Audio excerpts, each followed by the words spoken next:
بسم الله الرحمن الرحيم الحمد لله رب العالمين والصلاة والسلام على أشرف الأنبياء وسيد المرسلين سيدنا ونبينا محمد وعلى آله وأصحابه أجمعين إن جت الله جنيد أكون دوين بلورنا كو درسي جمين جمع ألد بجمع ألتني بعد ودين تجند سيدا do hitte ko ha puɗɗen en giɗi detta kam pampamtiren dow hunde woore al'ada doggiri to en keɓay janngugo asawe fuu alat bo en janngata warti waranɓe man ma non paamri ɗum to warti min garowo bo miɗo faami non ɗum famra to mi wirnoto asawe ni mi warata alat man bo e bo ɗum ɗon waɗa asar ɗuɗunga masine ngam ko janggetena asawere man pamaru jemmaji man ɗiɗi tan warta to wodi sababu waɗi mi wirnake asawe ni alal man bo jangugo man heɓatako ngam man kadi mi yiɗi loroɗen dow masala man ɗo ha ko titi ɗo kam to mi heɓayi wargo asawe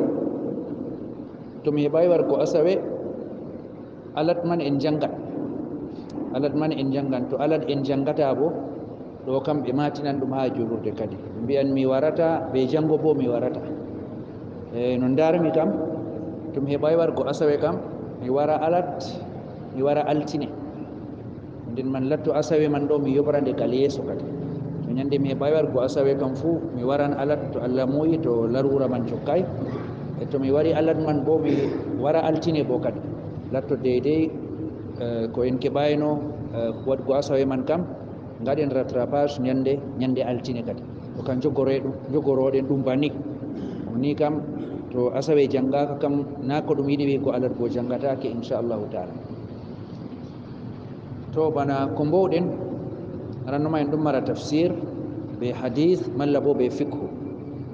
to kal ko larani tafsir ani raggare darseje meɗen ko laati yaasi suumaye en timminino suratul an'am suratul an'am e tawɗen suumaye bo waddi hoore en nastayno suratul araf kadi ngam man jotta kam en ɗon loro ha tafsir man en ɗon puɗɗitira bo be surawol araf majum ngam man kadi suratul araf ɗum surawol kocangol lamba 7 ha suraji alqur'an e ɗum surawol bo makkinkewol ngol jippake wakkati annabijo sallllahu alayhi wa sallam o seedayi oɗon ha makka siwa hucugo madina ayaje magol bo ɗe ɗon 200 be aya 6 ayaje surawol man 200 be 6 e bana ko mbowɗen kala surawol fu hidde ko ha nasten ɗum en kaɓanan hoccugo hoorejum kongol yiɗi wolwango hidde ko ha nasten de tayiji kongol wolwani e ngam man ni kam en kocan bayna yaday sura ko wonata ha yeeso surawol man hidde ko ha nasten suratul araf min atwali suwari lmakkiya suratul araf man ɗo nder suraji makkinkeji ɓuranɗi juutgo nder surawol ɓurangol juutgo nder suraji ɓuranɗi juutgo ha alqur'an e bo ɗum surawol makkinkewol e bo kangol wiyete surawol aranol ngol qissaji annabo en ngari her muɗum be tafsil be detayji bana surawol bakara qissa yoga annabo en wari amma wala detayji amma bana kangol e noon suratul nisa bo amma bana suratul araf kangol ngol wiyete surawol aranol qissaji mobgal nder annabo en ngari her magol amma bo ɓe detayugo e kadi surawol man ɗo muhimma magol mawnirawa bimana nufaye magol hoorewa kam bana nufaye suraji makkinkeji noon suraji makkinkeji ɗi fuu nufaye maji ɗo ɗon ɓadotiri nufaye maji gotel ko ɗi bolwanta clima maji to goɗɗo o laari o tawan gotel ngam man ani nder mawnirajum ko suraji man gewtanta ɗo takriru usuli da'wati l islamia tabitingo asliji da'wa silama yani mawnirajum ɗum silama wari ha ewnoro ummatoje ha muɗum mawnirajum ɗum ummatoje man mbuka ummatoje man beela ummatoje man ɗomɗa ummatoje man cooyi silama war ha hokka ɗum ummatoje ewnoro ummatoje lesdi fuu her muɗum kanjum man wiyete goɗitinki Allah ceniɗo jabgo Allah ceniɗo mawɗo takɗo kanko man o goto e kanko man feere maako bo wiyete deweteɗo e nden ɓiɓɓe adama sina kuwa ngam maako sina kuwa ngam tefgo yerduye maako sina kuwa ngam yerdingo mo e nden sina ndewa mo sina kuucita be gal maako be ɓerɗe muɗum e nden ndewra mo be terɗe muɗum e nden kanko man tan wiyete keniɗo ɗum e nden ɗuman wiyete tawhid ɓuran ngamawnugo kanjum man wiyete ko ummatoje cooyi suraji makkinkeji man ɗiɗi ɗon gewta dow majum ɗuɗɗum ngam ɗi dokka ɗum ummatoje e noon bo taqrirul bas e noon tabitingo bo tabitingo ummungal laatago ɓi adama ngendam mako ha lesdi ɗo ɗum ɓuray ɗum jongoyel nder jongoje ɗe o yaalata o yaalino alamul adam alam nga wi'ete o wala no sam kanjum man wiyete ɓuram ɗum ɗuɗgo to o yeccitake ɓaawo ɗo o itti nduɓon maako peeton kono o mari ɗo luttuɗum man kam fu ɗum alamul adam soyde o woodano ɓaawo ɗon bo o warto ha alamul rahim ha renga ɗon man bo o hokka disde famarde o yeeɗinde e ɓaawo man o wurti alamul rahim man o wari alam nga gonɗen ɗo alamul duniya e nden ɗo man bo oɗo wuura nga jotta e kadi bo ha jahangal maako man ɗo o sottoto her maaga to o sottake ɗo o dilla alamul barzakh o dilla mon ndewa goɗga kanga man wiyete nga ɓi adama wonata ha mum ɓaawo to maayi siwa bo yottago alakhira ha toon destination maako woni o waɗa escale ha nokkure wiyetende alamul barzakh maayiɓe man fuu toon goni e nden o wonan her toon man to o sottake toon o dilla alam ragare ha kanka wiyete alamul akhira e nden jongoje ɓi adama o yaali goɗɗe ɗon ha yeeso maako e nden o jaɓa o nuɗɗina wirnago maako ha lesdi ɗo na ngam o warta o lesdi kanko bo ɓe man histoire maako timmi innama o sotti noon ha o dilla ha mon ndewa goɗga kadi bo toon bo o wona deydey no o tawrata nga deydey no Allah muuyi o wona ha toon no o wiira ha o tindine ko woni ha toon fuu o wala siriyaji ha o faama ɗum bana ɓinguel gonangel ha nder reedu no giɗɗo yiɗi ha tindiniramo ko o hokka famgo ko o tammi tawgo ha duniya ɗo noyi ɗum woni fuu o wala siriya famgo ɗum wala no o famra ɗum innama to foti nuɗɗini o nuɗɗina ɗum noon amma ha o fama haqiqaji man ni ngayi kam o wala siriya majum e noon man alam nga ɓi adama eggata huuja man ɗo bo noon o wadata be maaka e nden surawol man ɓe suraji makkinkeji fuu ɗum wolwan ɗuɗɗum masin dow masala ummungal ko ɓi adama man o maayoyɗo na ɗum kanko maayini hoore maako woodi maayinuɗo mo bawɗe mum gadi o maaya e kadi bo on mo bawɗe mum maayinimo on kañum man on hokki ina kadi bo ummitinan mo kadi bo gendam ɗam hoccino ha maako man ɗo hokkitan mo ɗam kadi bo nden hokkitan mo ɗam o nastira be majam monde goɗga kanka wiyete alakhira e her toon kam ɗum babal bo warjeego toon o yoɓete toon o ƴamete ko sali ha ngendam maako ɗam ɗo kam fuu e noon suraji man ɗi gewtanan bo tabitingo wahyu Allah ceniɗo o accay ɓiɓɓe adama ɗo ni noon o waddi ɓe ha lesdi ɗo ngam muhimma ngam woodi kuugal mangal ngal o waddi ɓe mbawata ɓe keɓta ngal feere maɓɓe e laawol ngol o suɓi ɓe keɓtirta man bo kanjum man wiyete wahyu o suɓa wiyeteɓe annabo en maako be nelaɓe maako e nden o huucitina nele maako ha maɓɓe kamɓe bo ɓe jottina nele man ha ɓiɓɓe adama ɓe kumpita ɗum ko ɓiɓɓe adama man marata haaji andugo ɗum wakkati ɓe ɗon ha ngendam maɓɓe nden ɗum man bo suraji man gewtan dow majum ɗuɗɗum ɓi adama o jaɓa ɗum o hoolo ɗum woodi ko wiyete wahyu woodi andinki garanki igga Allah ceniɗo yetto her annabo en bo jottina ɗum ha ɓiɓɓe adama e nden ɗum ɗo kanjum man wiyete mawnirajum ɗum suraji makkinkeji giifoto ha les muɗum tabitingo ngotimma ko Allah ceniɗo tabitingo ummungal ɓaawo maaygo ummungal man bo wonan ha muɗum warjeego dow kuuɗe e tabitingo bo woodi ko wiyete wahayu andinki garanki iga Allah ceniɗo ha dow heeroraɓe wiyete annabo en maako ngam ɓe jottina ɗum ha ɓiɓɓe adama luttuɓe. Surawol ngol teddugol ngol her ayaje magol arane ngol yewtani haala qur'anire mawnde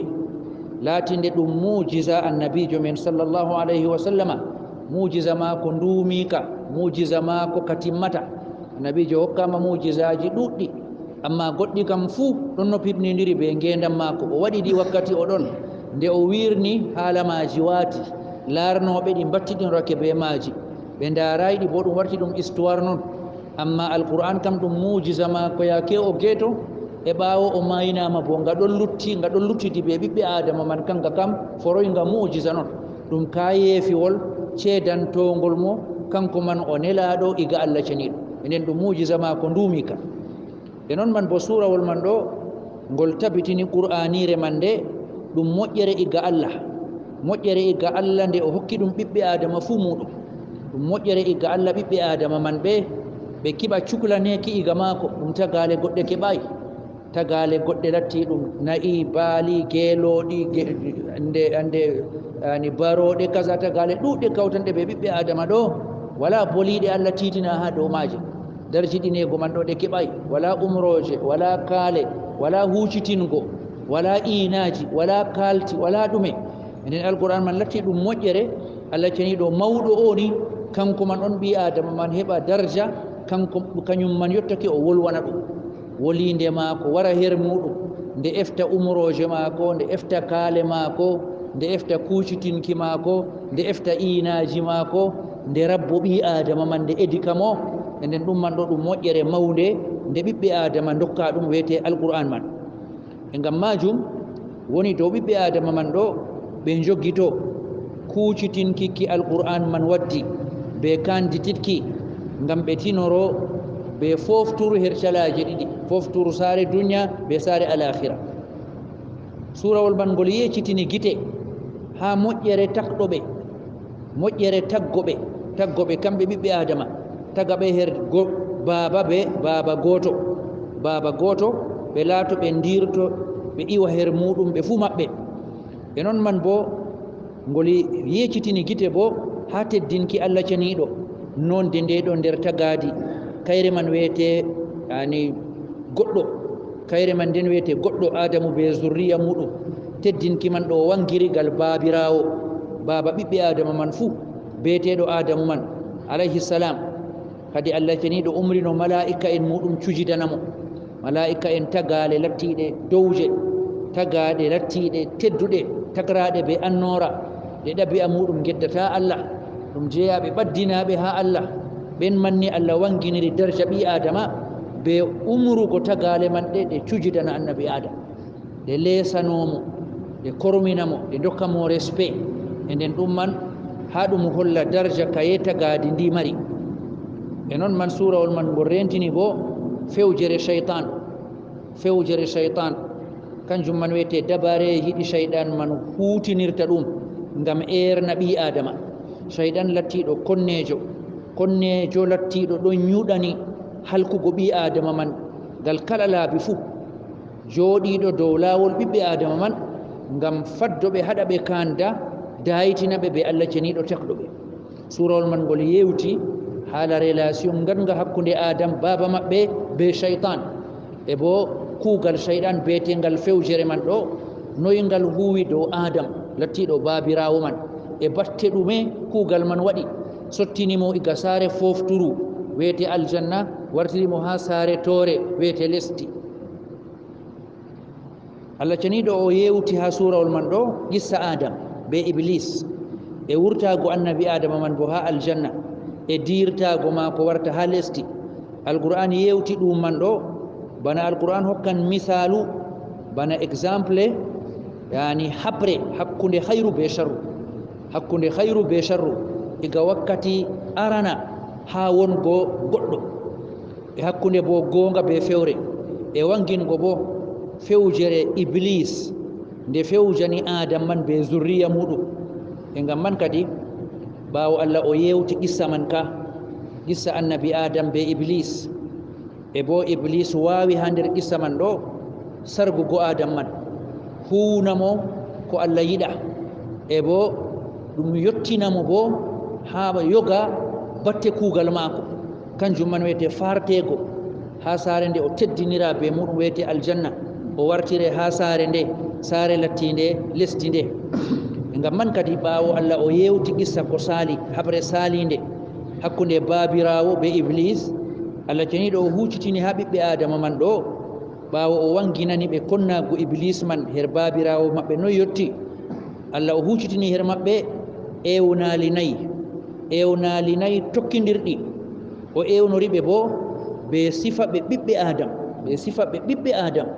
gorko lattiɗo gaaduɗo histoire be iblis o histoire nga konnago iblis man waɗi batte mum her beeteɗo baabirawo Allah ewnoriɓe be inde baaba majo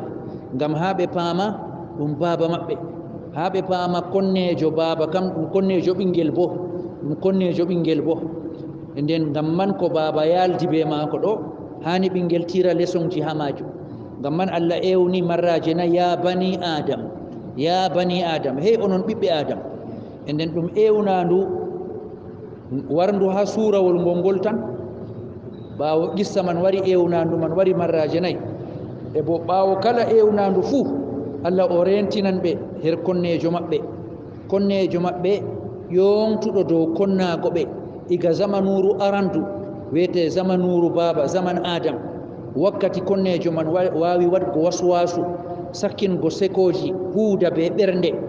annabi adam man ɗo ha ukkimo ha tastande ha ukkimo ha geddal ha ukkimo ha luɗgo umrore Allah janiɗo ngam man ewnandu woru man wari ya bani adam e onon ɓiɓɓe adam la yaftinannakum shaytan ta jaɓe shaytan fitina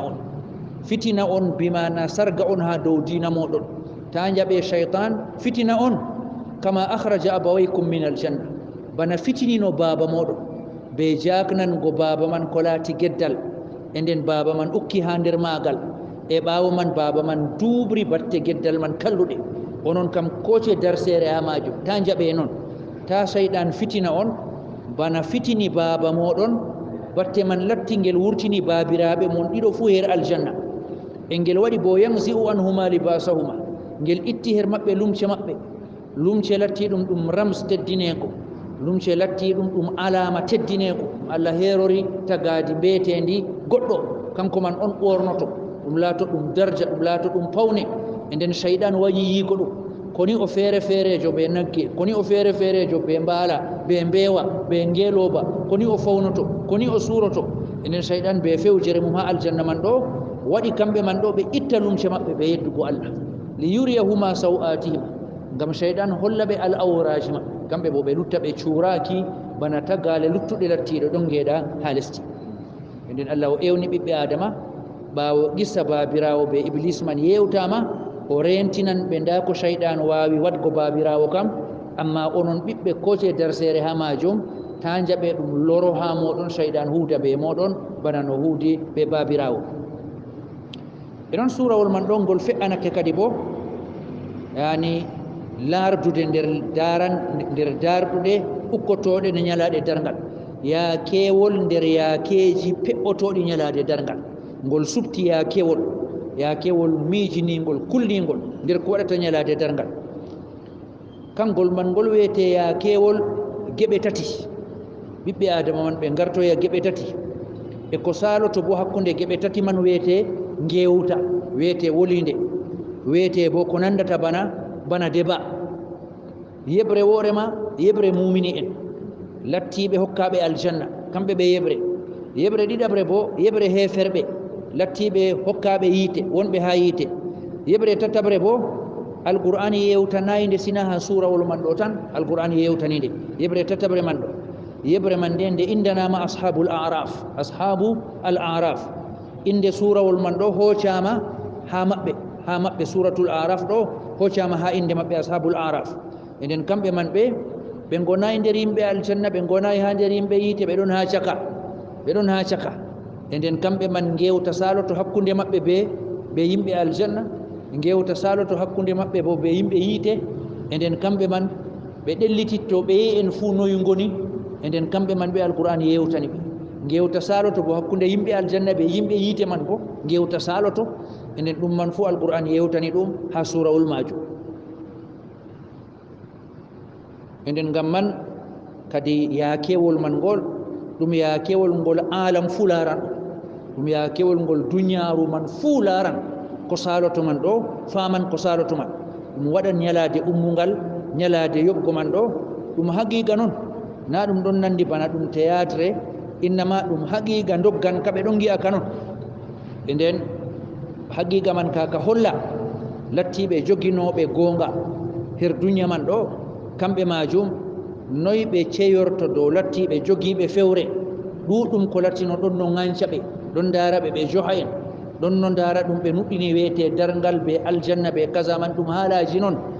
e nden ko ɓe mbi'ata yiite kamɓe nde ɓe nuɗɗinayi ɓe nastan ɗum haalaji noon e nden ɗum fuu ɗum waylitake ɗum warti ɗum haqiqaji ndaɓe kamɓe ɓe ɗon ha nder aljanna ɓeya man bo ɗon ha nder yiite majum e nden wonɓe nder aljanna man ɗo boliɗe muɗum ɗon kolla bana seyorago ko nuɗɗini man ɗo ɗum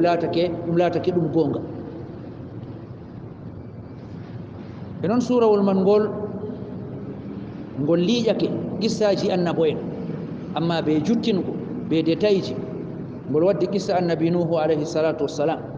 ngol waddi qissa annabi hud ngol waddi qissa annabi saleh ngol waddi qissa annabi lut ngol waddi qissa annabi shuaib ngol waddi qissa annabi musa ngol fuɗɗiri ha qissaji man ɗo be sehujo annabo en kanko man on wiyete nuhu alayhi salatu wassalam kanko man on wiyete artuɗo hokke gonulal ngam o titoro be magal ha ummatore ɓoslinde warti ha rewgo labbi kanko annabi nuhu enen surawol man fuɗɗiri be maako ngol yewtani ko o yiidi her yimɓe maako wiyete wulgo hufrano nelal maako wiyete lettago kanjum man wiyete salago jabgo gonga ɓawo laaɓani ɗum gonga e fewnugo e ɗoylago ko o waddi man ɗo surawol man ngol yewti be détail qissa yani bolidaɗo allah ceniɗo kanko man on wiyete annabi musa alayhi salatu wassalam mo allah ceniɗo teddiniri ɗum be wolide ɓe wolwango ɗum e nden qissa man ngol ka yewtani qissa annabi musa man be fir'auna lattiɗo ɗum tangiya lattiɗo caaliɗo keeri allah ceniɗo pat o salake ɗum ha o aaƴi kanko ma o deweteɗo e noon surawol man ngol yewtani bo ko banu israil en ko wapi banu israil en wakkati annabi musa man ɗo her histoire maɓɓe juutga weyete nawɗi weyete caɗele e ɓawo man bo ɓe cotta her ɗon wakkatiji goɗɗi bo ɓe gona nder holɗinare ɓe gona nder hoyende yakeji man ɗum yakeji canjiɗi ha histoire maɓɓe ha gendere maɓɓe ɓe annabi musa alayhi salatu wassalam e kamɓe man ɓe noyi wakkati ɓe mbattiti moƴƴere allah ceniɗo ɓe luuti umrore maako allah ceniɗo yangitiɓe allah ceniɗo yangitiɓe be moytugo ɓe be sanjugo tagadi maɓɓe iga ɓe ɓiɓɓe adama wartiraɓe ɓe baaɗi wartiraɓe ɓe gaduji wartiri nder woɗɓe maɓɓe nder sifaji bana ɗiɗo surawol man ngol yewti dow majum e noon surawol man ɗo ngol yewtani kadalik bannon kadi bo yani misaluwol lattingol bustangol kala lattiɓe modiɓɓe hallende yimɓe ɓen ɓe allah ceniɗo o teddiniriɓe be andal sharia ngal asli iwde man iga maako o darjiɗiniriɓe be magal amma kangal man ɓe cakkiningal gaɗa ɓabbe maɓɓe ɓe tokki giɗaɗe maɓɓe ɓe cuɓi dunya lattindu re'oru dow alakhira lattinga luttanga e kamɓe man ɓe allah hokkaniɓe misaluwol ñiddugol surawol man yewtani misaluwol man surawol man ngol surɗini ɓe ɓe ɓuran ɗum ñiddugo deydey ko numo ɓi adama foti surɗina ɗum yetto ɗum ngol hokki ɓe misalu sura rawandu lattindu laahandu ndu accata laahugo sam ndu seedata kayru man ndu ɗo tallo her loope ndu ɗo tallo her loope ɓe loope lattiɗe bosiɗe e nden surawol man nandidiniɓe be dabba lattinga bana ngaɗo allah caniɗo e walaw shina la rafanahu biha to min giɗino gewtanaɗo man o dokkaɗo andal sharia amma andal man ngal o waɗi ngal sera o tokki giɗaɗe maako e nden allah caniɗo nandidinimo be rawandu lattindu laahandu ha kala yakeji muɗum fu ndu fartaka fu ndu laahan non ɗo ndu nafitortako be siwtaru ndu nafitortako be ɗowdi kanko bo noon o nafitoraki be ɗowdi sharia majum allah caniɗo e walaw shina la rafanahu biha to min muyno min ɓantirannomo be andal majum be ayaji amin ɗe min dokkimo man min gaɗa ɗum sababu ɓantago maako ɗum sababu darjiɗingo maako non wiyete asliha ayaji Allah ceniɗo walakinahu ahlada ila al ardi wattaba hawa amma kanko man ɗo miili her lesdi bimana o suɓi o lutta her lesdi e nden o tokki giɗaɗe maako e nden o suɓi nemaji gonɗi her lesdi jawɗi ɗi o tokki giɗaɗe maako o acci ko Allah jippini wiyete her ayaji man Allah wi misalu maako bana misalu rawandu ɗum in tahmil alayhi alhas to a farti nduma ndulahan noon aɗo farta ndu ndulahan to a acci ndu a fartani ndu ɗo cakka cakɗowdi bo ndulahan noon dabbaji goɗɗi kam to ɗon laaha kam ɗum toore lahanata ɗum dabba man nga doggi ɗuɗɗum e nden ɓawɗon to nga daroyake nga laaha ɗum batte nder batteji toore ha dabbaji goɗɗi amma rawandu kam laahugo man ɗo ɗum jus'o ha tagadi maru ha ɗabi'a maru noon e nden gorko o man bo kanko bo lattago maako yedda ɓoslo tokko giɗaɗe ɗo kanjum man ɗo ɗum jus'o ha tagadi maako noon sababu ko sanjatamo fuu o heɓi ɗum amma bo o sanjaki noon o wayi noon bana rawandu bo ko yara ha caka cakɗowdi heɓi sababu no de'itira foftira acca lawugo fuu accata noon e nden Allah nandidinimo be rawandu majum o wi kadi ɗum kam ɗum suura ɓuran ka ñittugo mbustan ka her goɗɗo on ne Allah riskimo andal nafowal amma o hutinirgal ha moftugo cawmalle dunya lattindu re'andu nden ɗum laati ɗum mbustu ɗum laati ɗum masibo dow maako ngam o nafitoraki be andal ngal Allah sendidirimo be muɗum be ɗuɗɗum nder ɓiɓɓe adama o ɓoocaki dow lawol imanaku o ɓorti her moƴƴere nde Allah ceniɗo ɓornimo e nden shayɗan tokkimo ɓawo ɗon o laati nder erɓe inchallah qissa man en tammi yalgo ka nama ha ɗo kam ɗum sappago e nden jawmu deftere waddi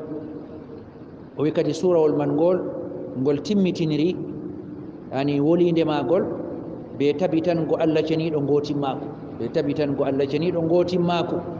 kanjum man ɗum latti ɗuɗɗum ko surawol man ngol yewti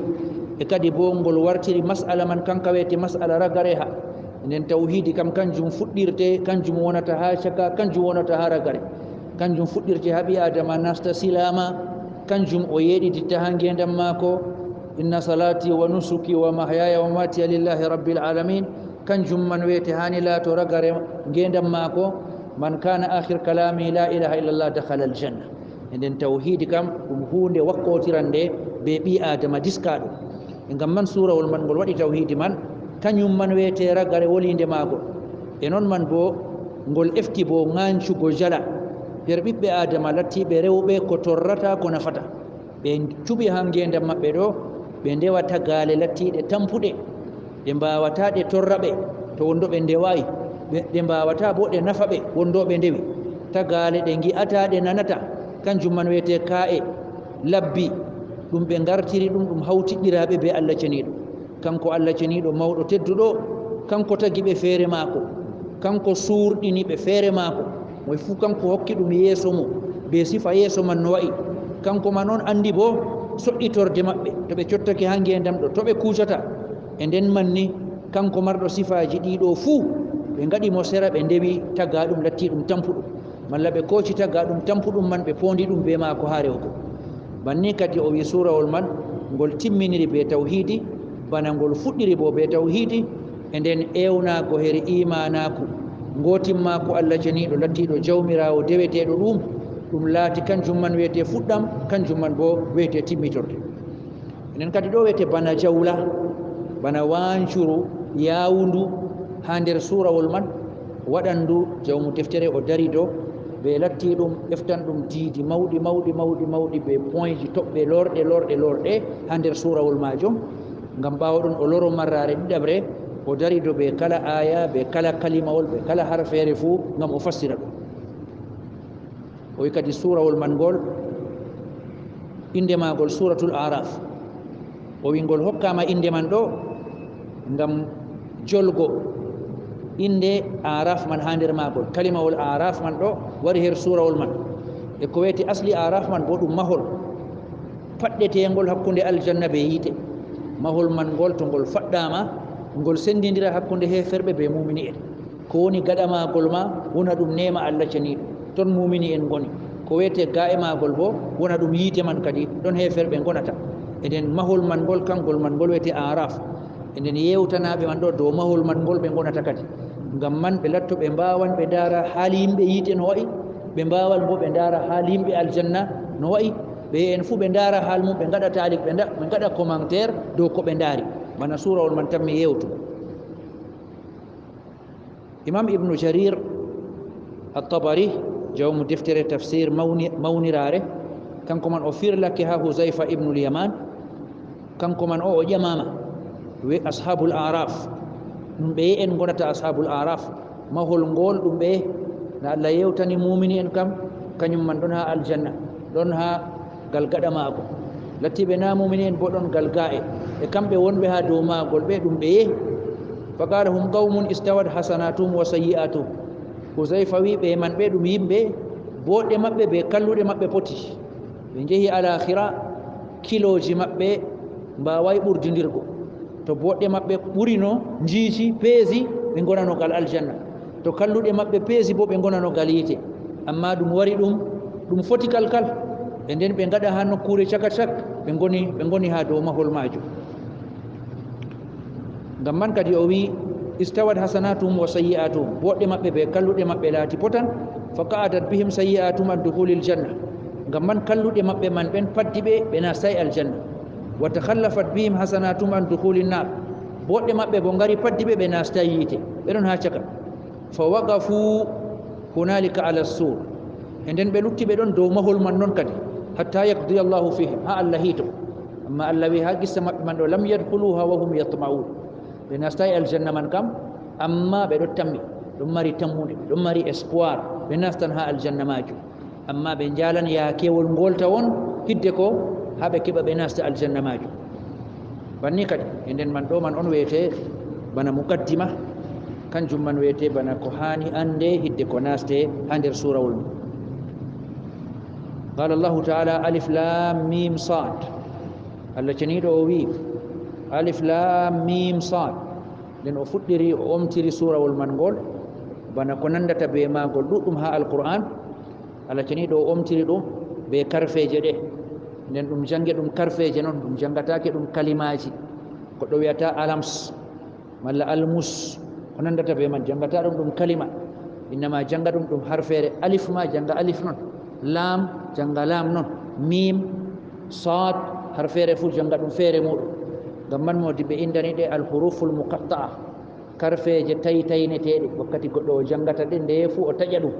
nde warta ba nde feere maare ɗon nde wari nde hawtayi be waranɗe ɓaawo maare ɓe indani nde alhurufu almuqatta'a e nden karfeje man ɗe ɗuɗɗum nder suraji puɗɗiri be karfeje majum e bo ɗuɗɗum yaali en sakko ma nde en janguɓe tafsir man fu timminnoɗen kam naɗe fu ɗe jaali en kadi kala ko yaali ha suraji man fu jalno ɗum e bo wolwanuma bo ha dow majum marraje ɗuɗɗe e jotta bo to ko woodi ko lornete kam dammuɗum ha ko wi'aman kam konnguɗi ɗiɗi lattiɗi ɓuranɗi wangugo her dow toon konngol gotol ma kanjum man ɗo ɗen ɗum nder mutashabih kanjum man wiyete ɗum wala anduɗo ta'wil mum sey Allah ceniɗo Allah on andi tafsir Allah on andi ko wiyete nufaye muɗum be karfeje majum amma soyde andugo ɗum torrata ɓiɓɓe adama mo kaka sina anda ɗum ngam majum Allah waɗi ɗum batte nder batteji andal maako ɗe ngal o herɗori ha deftere maako ɗum man mbi'a ɗum bana jawmu tafsirul jalalain kanjum man o suɓata ngam man to waddi alif lam mim sad o wiya allahu a'lamu bi muradihi bi dhalik Allah on wiyete anduɗo muuyo maako be majum konngol ɗiɗaɓol bo kanjum man wiyete karfeje man ɗe gaddama littahaddi enen kanje man ɗe gaddama ngam woodi hikma ko wala mana ɗe dokkete bo woodi hikma woodi sababu enen sababu man ɗo kanjum man wiyete ha ɗe pamna arab en lattiɓe wolwanaɓe marrare arande ɓe alqur'an man ɓe yeɓre ɗuɗde nder muɗum fu ɗon fewna alqur'an man ɗon yankira nde ɗon aƴana annabijo on kanko on waɗi nde na ɗum boliɗe jippiɗe yiga Allah ceniɗo wona alqur'an man wi'an ɓe nde nda karfeje kawtuɗe gaɗi alqur'an man ɗum karfeje wolinde mon alifi laamu mimi saadi alifi laamu arre tadi ha ko nandata be man ya be sin enden karfeje ɗe lattiɗo noon ɗo kuutira ɗum foroy alquran man bo warday be karfeje goɗɗe enden kam koceɗe onon bo gaɗe bana maare koceɗe gaɗe bana maare enden kam latto alquran tefriɓe ɓe gaɗa bana alquran man to ɓe jaɓay alquran man garɗum iga Allah be laabi ɗiɗi laawol gotol ma be laaɓɗum kanjum man wiyete falyatu bi hadisin mislihi in kanu sadiqin ɓe gaddale gewta bana maare to ɓe gonɗuɓe alquran man na ha Allah nde ummi muhammadu waɗi nde e nden kamɓe bo ɓe mbawan ɓe gaɗa bana maare nde ɗum goɗɗo waɗi kana ɓe mbawan ɓe gaddale bana maare nde ɗo kana ɗum tahaddi laaɓɗo ɗo kana ɗum ɗon laaɓi tan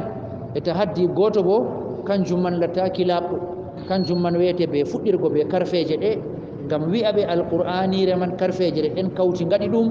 e onon bo ɗe ɗon ha yeeso moɗon ko ceeɗe kawti gaɗi e bana maare le nden ɓe mbi ko sembiɗinta lattago karfeje man tema kanjum waddi ɗe man ɗo ha ɓurnal ɗe ngari kam fuu inde alqur'an man wara to ɗe ngaroyni ko tokkoto man ɗon inde alqur'an wara bana haɗo tawen alif lam mim sad Allah wi kitabun unzila ilayk kitabun unzila ilayk ɗo ɗum deftere jippinande her maɗa ɗo ɗum deftere jippinande her maɗa nden alqur'anire nde ɗum deftere nden deftere man nde nder defte jippinaɗe e ga Allah ceniɗo bana tawreta bana linjila bana zabura amma kayre man ha dow maɗa nde jippina an annabijo sallllahu alayhi wa sallam nden kam ɗo ɗum deftere jippinande her maɗa gaabiɗo bo nda karfeje gaɗɗe deftere man hocca ɗe o hutinira o waɗa bana maare fala yakun fi sadrika harajun min e nden kam ta ɓilla ngam maare wona her ɓernde maɗa deftere man nde ɗum deftere jippinande igga Allah ceniɗo jippinande bo her maɗa e nden ɓernde maɗa ta ɓilloro be maare ala sakka jippago deftere man dow maako man ɗo na ɗum nastinimo yaakeji cakluɗi be yimɓe maako yaakeji cakluɗi be yimɓe maako ɗum wartiri yimɓe maako man ɗum konne en maako yimɓe maako man ɗum fewjanoɓe mo yimɓe maako man ɗum haɓoɓe be maako nen ɓi adama be tabi'a maako bo ko yottintamo ha banni be yimɓe maako fuu ɗum teddotomo nafsu maako ɓillorto be maajo enen Allah ceniɗo wimo kay ta nafsu ma ɓilloro be maare ta wiɓɓere ma ɓilloro be deftere man nde waray hande naade ha ɓilla fala yakun fi sarrika harajun minhu litundira bih Allah ceniɗo wi ngam mbaggiɗinira be maare deftere man Allah jippininde dow ma ngam ɗum hayru ha yimɓe maɗa man ɓe ɗum hayru maɓɓe ngam kulniraɓe be maare woodi ko latti birni ɗum ɓe ngala kubar muɗum kanjum man wiyete ko ɓe goni dow muɗum ɗo kam to ɓe lutti dow majum ha ɓe kawri be Allah ceniɗo kam ɓe tammi nastugo yite duumo ha nder maage ɓe giɗanta ɗum ko'e maɓɓe e bo kanjum tammi waɗgo enen kam kulniraɓe ɓe deftere man andinaɓe nda ko woni yeeso maɓɓe amma ha ɓe goni ɗo ɓe mbawan ɓe canja ɗum ɓe mbawan ɓe mbota ɓe mbawan ɓe gona dow sifa ka Allah ceniɗo yerdoto wa dhicra lil muminin Allah wi bo ngam deftere man nde laato ɗum ciftinorki ɗum waaso her mumini en kam deftere man nde siftinoran ɗum nde siftinora ɓe Allah ceniɗo ɓe hakkeji muɗum ha dow maɓɓe nde siftinora ɓe ko wonata ɓaawo maayigo be ko hani ɓe taskitano ko warata ɓaawo maayigo man ɓe anda ɗum ɓe kuura be majum e nden ɗum wiyete haqiqa maare enen kam deftere man nde jippinama her maɗa ngam kulnira be maare kala wonɓe dow boofi fuu ɓe curngilo ɓe acca boofi maɓɓe ɓe garta dow fandare ɓe garta dow ɗoware e lattiɓe mumini en jaɓinde bo kamɓe man ɓe ngam ɓe ciftora woodi ko woni yeeso maɓɓe ɓe tabita dow imanakuuji maɓɓe e nden ɓe kuwa be ko imanakuuji man tefrata ɓe ittabi'u ma unzila ilaykum min rabbikum Allah ceniɗo wi tokke ko jippina her moɗon iga jawmirawo moɗon ɗum wiyete qissa deftere man kam ɗum wiyete histoire maare ɗum deftere jippinande iga Allah ceniɗo kuugal maare bo hande hulna wonɓe ha lesdi ɗo wonɓe dow boofi ngam ɓe acca boofi maɓɓe nde siftinora mumini en laaɓɓe bo kañum man ɗo ngam gona dow imanaku man foroy e nden deftere jippinande man nde tokke ko jippina her moɗon iga jawmirawo moɗon e nden nuɗɗine ɗum aran tokkago kam kanjum man wiyete jabgo nuɗɗina ɗum hoolo ɗum e ɓaawo ɗon bo huutinira be ko woni her majum ko nde ewni nuɗɗinema nuɗɗinon ko nde ewni kuuron ma kuwon ko nde ewni accon ma accon ko nde ewri ne oroɗon be muɗum ne oroɗon be muɗum enden banni kadi eden tokke jippina ɗum her moɗon iga jawmirawo moɗon wala tattabi'u min dunihi awliya ta tokke ko lutata ɗum ta tokke ko lutata ɗum kañum man wiyete ko liddotirta be majum laatoto ɗum au contraire majum nden ko laati au contraire alquran kam na kanjum man wiyete ko ewnoto ha rewgo tana Allah ceniɗo alquran kugal mum ewnago ha tawhidi e nden goɗɗum bo ewnorago her tana rewgo tana Allah ceniɗo rewgo labbi rewgo shayɗanji rewgo ko nandata be majum e ɗum man ta tokke ɗum e nden ta tokke ga e deftere man ɗo awliya heedniɗɗiraɓe woɗɓe ɓe darnoton ɗum darde Allah ceniɗo e nden tokkoɗon laawol muɗum bana tokkotoɗon laawol Allah ceniɗo kañum man wiyete kala ko rewa ga e Allah ceniɗo fuu ɗum man ta tokke ɗum qalilan ma tadhakkarun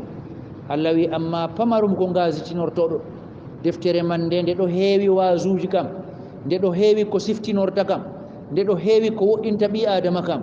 amma pamarum onon bo ko gasitinortoɗon be maare pamarum ko nafitortoɗon be maare pamarum ko jaɓoton nde sanja her yakeji moɗon ha ko ɓurata wodgo enen kamna kadi bana jawmu deftere wi ha muqaddima e nden hoorejum ko surawol man ewnorto her muɗum bana noon suraji makkaji luttuɗi fuu ewnorago her tawhidi kanjum her ɗo tokke ko jippina her moɗon iga jawmirawo moɗon kanjum man wiyete tawhidi hoorejum man ɗo tawhidi woɗitingo Allah wala tattabi'u min dunihi awliya ɗo bo rentingo her shirku rentingo her hawtango Allah ceniɗo enen tokke tawhidi ndente shirku qalilan ma tatazakkarun qalilan ma tazakkarun famɗi ko ngasitinortoɗon be ko woni her deftere man alhaali bo nde fumare nde waasu nde fumare nde ciftinorki wa kam min qaryatin ahlaknaha Allah wi ɗuuɗi wuro ngomin kalki ɗum ɗuuɗi wuro ngomin kalki ɗum kanjum man wiyete yimɓe wuro majum wuro man min kalki ngo ɓaawo ngo hufranake annabojo maago ɓaawo ngo hufranake deftere maago ɓaawo ngo ɗoylake umroje Allah ɓaawo ngo suusɗi ngo waɗitake kaale Allah ceniɗo e nden ragare majum min kalki ngo ɗuɗɗum ko ɗum waɗi fa ja'aha ba'suna yangade amin warani wuro man ay warani yimɓe wuro man bayatan warani ɓe yaake jemma ɓe ɗoɗɗani ɓe holɗiniɓe wala ko ɓe miiji wala ko ɓe kuli ndenni yangade man wari hippiɓe her wakkatiyel ɓe ɗon nder ngoytu nder juujure aw hum qailun malla bo yangada man warani ɓe yaake ñalawma ɓe ɗoɗɗani caka ñaltorde